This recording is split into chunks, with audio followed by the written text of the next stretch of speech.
श्रीमान बेताल, श्रीमान बेताल, आप ठीक तो हैं? यहाँ मेरे मित्र का शरीर तीर से घायल हो गया और आप पूछ रहे हैं राजन कि मैं ठीक तो हूँ। वो तो अच्छा हुआ कि उस वैद्य को थोड़ी बहुत विद्या आती थी और उसने अपनी उस विद्या का प्रयोग करके विक्रम की रक्षा कर ली, वरना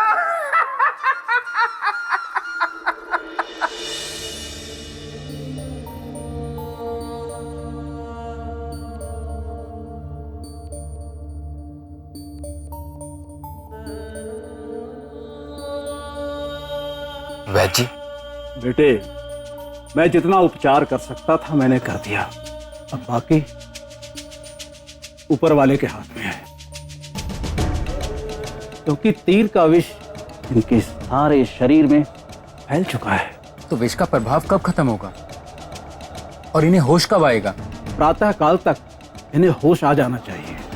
यदि होश न आए तो इनके सगे संबंधी को सूचित करना।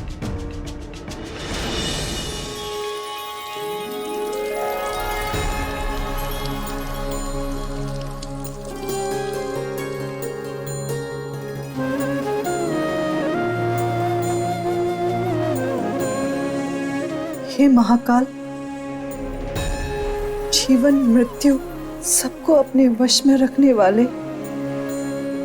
हे महाकाल, हमारी भी पुकार सुन लीजिए। हमारे आंचल में हमारे सुहाग का जीवन डाल दीजिए, डाल दीजिए।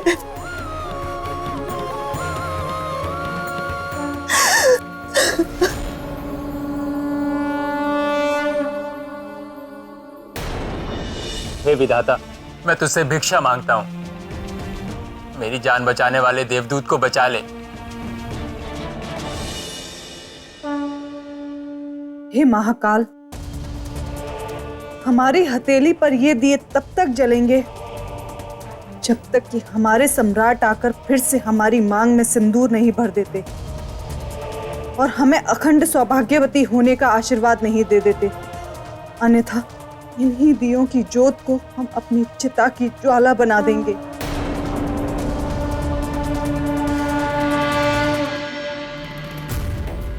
ओम त्र्यंबकं यजामहे सुगंधिं पुष्टिवर्धनम् उर्वारुकमिव बन्धनात् मृत्युर्मुक्षीयमामृतात्। ओम त्र्यंबकं यजामहे सुगंधिं पुष्टिवर्धनम् उर्वारुकमिव बन्धनात् मृत्युर्मुक्षीयमामृतात्।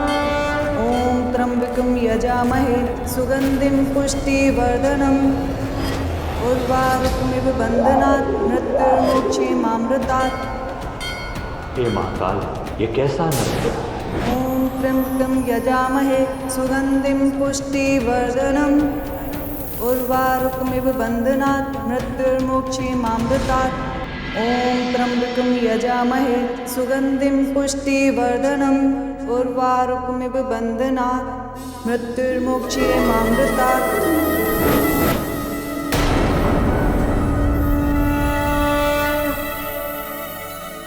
महारानी, राहु काल टल चुका है। सम्राट का जीवन अब बिल्कुल सुरक्षित है।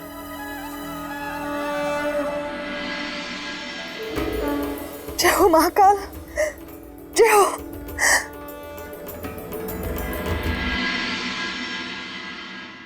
वैद्य जी, वैद्य जी। अरे भगवान, तेरा लाख लाख शुक्र है। आप खड़े क्यों हैं? आप बैठिए, आराम कीजिए। नहीं वैद्य जी, हम बिल्कुल स्वस्थ हैं। मृत्यु के मुंह से किसी को वापस लौटते देखना मेरे लिए तो पहला अनुभव है।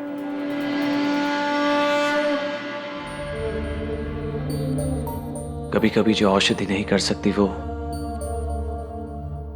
आराधना कर जाती है। अवश्य ही आपका जीवन प्रार्थना और आराधना का ही फल है।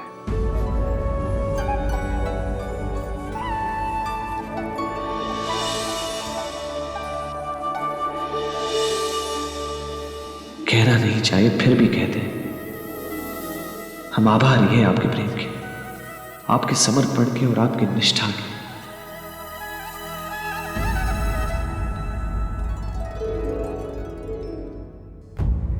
आपका बहुत बहुत धन्यवाद बेट जी। खुश रहो, हम पास के जंगल से कुछ औषधि लेकर आता हूं।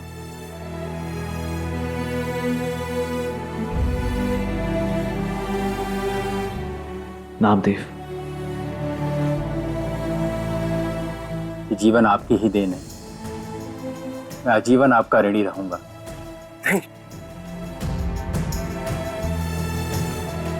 ऋणी तो हम आपके रहेंगे। अपने जीवन की चिंता ना करते हुए आपने हमारे जीवन की रक्षा की। किंतु नामदेव, आप अभी भी संकट से मुक्त नहीं हो। सैनिक आपको अभी भी खोज रहे हैं। वे मुझे खोज कर भी नहीं ढूंढ पाएंगे। इस रात से मेरा मन उठ चुका है। मैं अपनी माँ को लेकर यहाँ से चला जाऊंगा। कहीं नहीं तो जंगल में ही चले जाएंगे, परंतु इस राज्य में कभी वापस नहीं आएंगे। कहीं और जाकर तो राजा से बच जाएगा, पर काल से नहीं। और काल से बचने का एक ही उपाय है, उस समस्या का अंत हो जिसके कारण तुम्हारे जीवन पर यह संकट आया है। नामदेव, नामदेव जी सम्राट। आपकी मृत्यु दंड का कारण क्या? क्या अपराध किया था आपने? मेरी जानकारी में तो कुछ नहीं है, परंतु वे मुझे विश्वासघाती कह रहे थे। रानी को छुपाने की बात कर रहे थे। अब एक काम कीजिए, व्यास नदी के तट पर अपनी माता श्री के साथ हमारी प्रतीक्षा कीजिए। हम आपको वहीं मिलेंगे। जी सम्राट।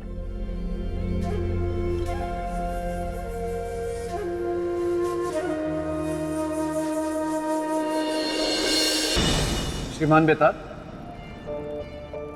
श्रीमान बेताल, श्रीमान बेताल, क्या हो गया? आप कुछ बोल क्यों नहीं रहे? चलिए राजन, उज्जैनी चलिए। आम का मौसम आ गया है और मैंने सुना है उज्जैनी के आम बड़े मीठे होते हैं। हम दोनों मिलकर खाएंगे। और सोचिए ना, उज्जैनी की प्रजा आपको देखकर कितनी प्रसन्न हो जाएगी, और महारानी वल्लरी वो तो गद गद हो जाएंगी। चलिए चलिए उज्जैनी चलते हैं, घोड़ा निकालते हैं। नहीं श्रीमान बेताल, अभी ना तो आपकी परीक्षाएं पूरी हुई और ना ही मेरा संकल्प। और जब तक ये पूरे नहीं हो जाते तब तक मैं आम नहीं खाऊंगा। इसीलिए तो मैं चुप।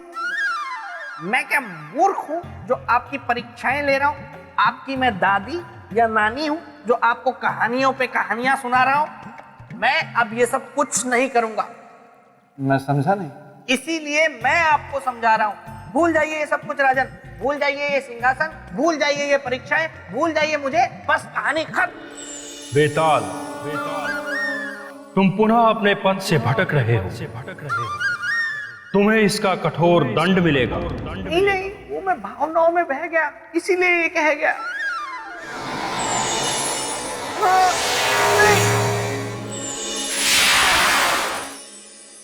श्रीमान बेताल, कहाँ हैं आप? अरे यहाँ हूँ राजा भोज, यहाँ देखिए खेल हो गया है।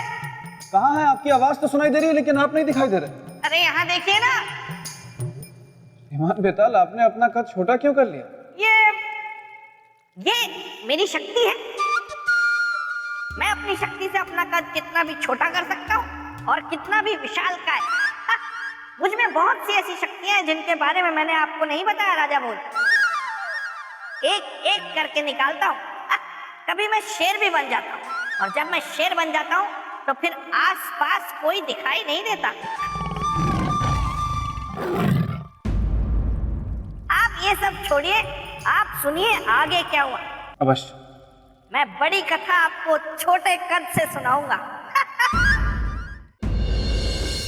कैसे बचकर गया वो घुड़सवार? क्षमा करें महाराज, वो हमारे हाथों से बचकर अवश्य चला गया है, पर काल के हाथों वो नहीं बचेगा। हमने तीरों से पूरी तरह उसे भेद दिया है।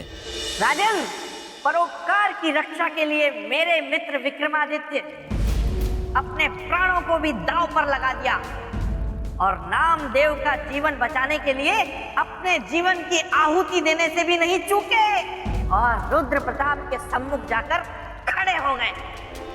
सेनापति, उसका पकड़ा जाना महत्वपूर्ण था, उसका जीवित होना या मृत होना नहीं। यदि तुम लोग उसको पकड़ लेते तो नामदेव के उस षड्यंत्रकारी साथी से हम महारानी का पता लगा सकते थे। महाराज, महाराज,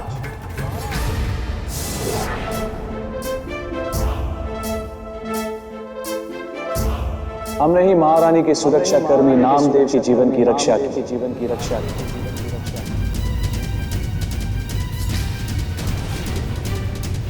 चक्रवर्ती सम्राट विक्रमादित्य, आप?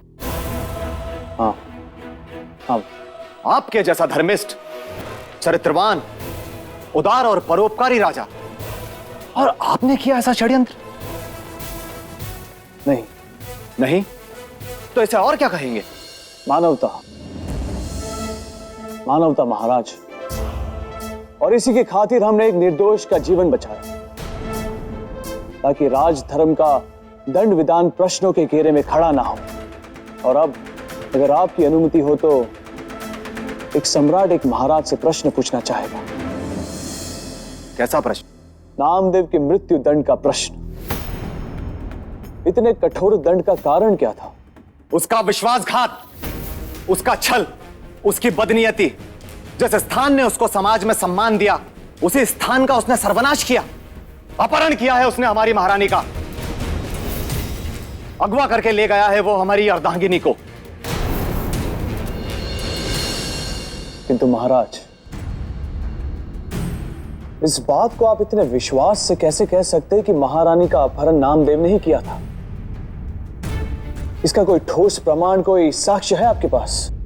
हाँ है, और ठोस प्रमाण है। क्या है? नामदेव महारानी रागेश्वरी का निजी अंगरक्षक था। कल की ही बात है, महारानी नाग देवता की पूजा करने हेतु नाग मंदिर के लिए जा रही थी। महाराज, आप निराश न हो, हमारी नागदेव की पूजा व्यर्थ नहीं जाएगी। नागदेव की कृपा से हमें संतान सुख अवश्य ही प्राप्त होगा। नागदेव के प्रति आपकी निष्ठा ने अब हमें भी आशाओं से भर दिया है। हमारी संतान बेल बढ़ेगी, हम भी अब निसंतान नहीं रहेंगे। महाराज की जय हो, महारानी की जय हो। नाग मंदिर जाने की पूरी तैयारी हो चुकी है। चाहिए महारानी।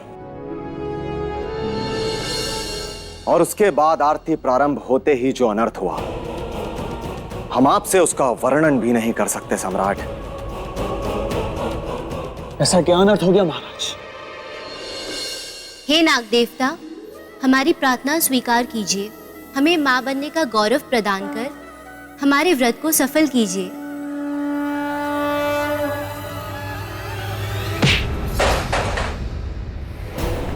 आपका व्रत अवश्य पूरा होगा महारानी, आप अवश्य मां बनेंगी, किंतु नागदेव की कृपा से नहीं, हमारी कृपा से।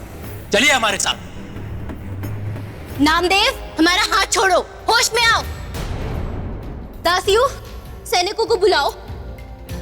आदेश नहीं महारानी, अनुरोध कीजिए, क्योंकि आदेश अब हमारा अधिकार है और उसका पालन आपका। और हमारा आदेश यह है कि अभी आप हमारे साथ चलेंगी।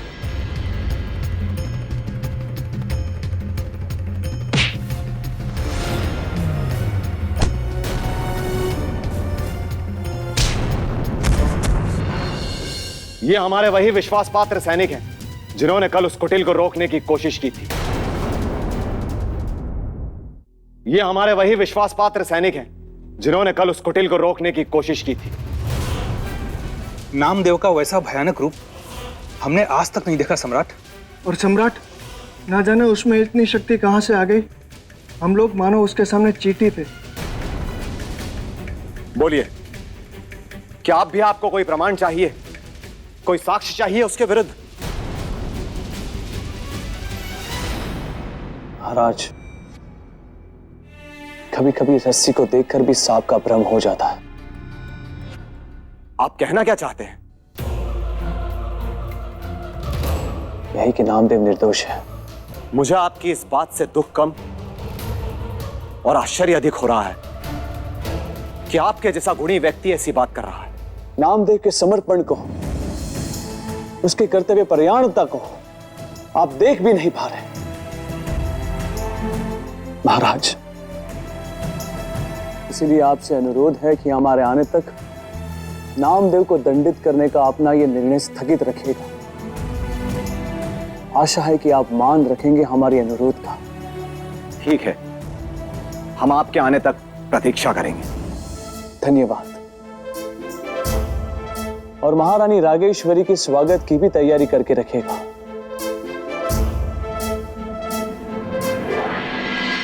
विक्रमादित्य, काल को जाल में फंसाकर काल के क्रोध की अग्निकुंड में स्वयं की आहुति बन रहा है तू। इसका अंजाम बहुत बुरा होगा विक्रमादित्य। अपना भला चाहता है तो मुक्त कर मुझे और जाने दे नामदेव के पास। विक्रमादित्य!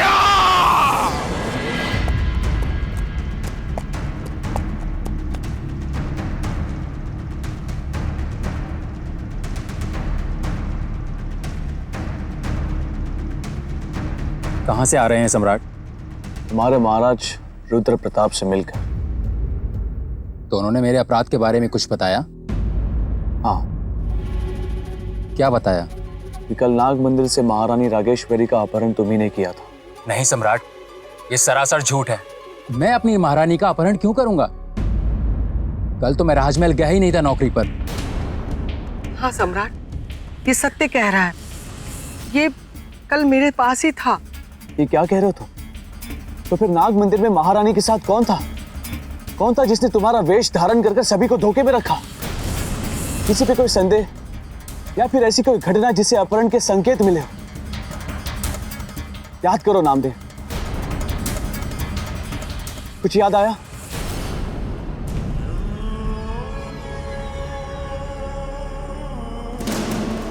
हाँ सम्राट, मुझे कुछ कुछ याद आ रहा है।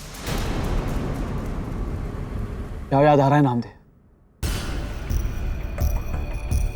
सम्राट, महारानी नागदेव की पूजा करने के बाद जब आरती आरंभ करती थी तो एक सर्प आता था और एकटक उन्हें देखता रहता था।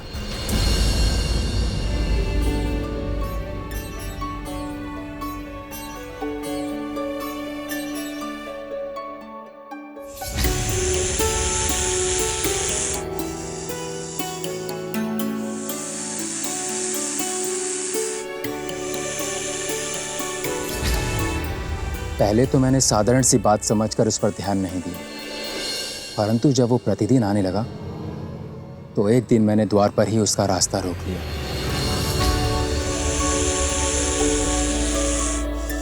रुको, कौन हो तुम और क्यों आते हो प्रतिदिन यहाँ?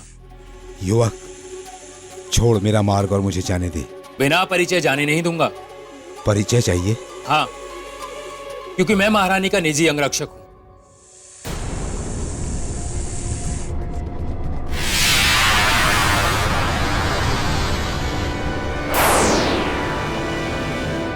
नादान युवक, मैं तक्षक नाग हूं, विषधर तक्षक नाग। अपना हित चाहता है तो हट जा मेरे रास्ते से। क्षमा करना, मेरा कर्तव्य हटना नहीं, काम पर डटे रहना है। हर उस बाधा को रोकना जो महारानी की नाग देवता की पूजा में विघ्न उपस्थित हो। इसलिए मैं तुम्हें जाने नहीं दूंगा। तेरा ये दुस्साहस कि तू तक्षक को रोके? यदि मैं चाहूं तो तुम्हें अभी यहीं अपने विष से जलाकर भस्म कर सकता हूं, लेकिन यहां इस स्थान पर ऐसा करना नाग देवता का अपमान होगा। इसलिए ऐसा नहीं करूंगा, किंतु तुम्हें दंड अवश्य दूंगा, और ऐसा दंड दूंगा कि भविष्य में संसार तक्षक का मार्ग रोकने की मात्र कल्पना भर से भी कांपेगा। मात्र कल्पना भर से।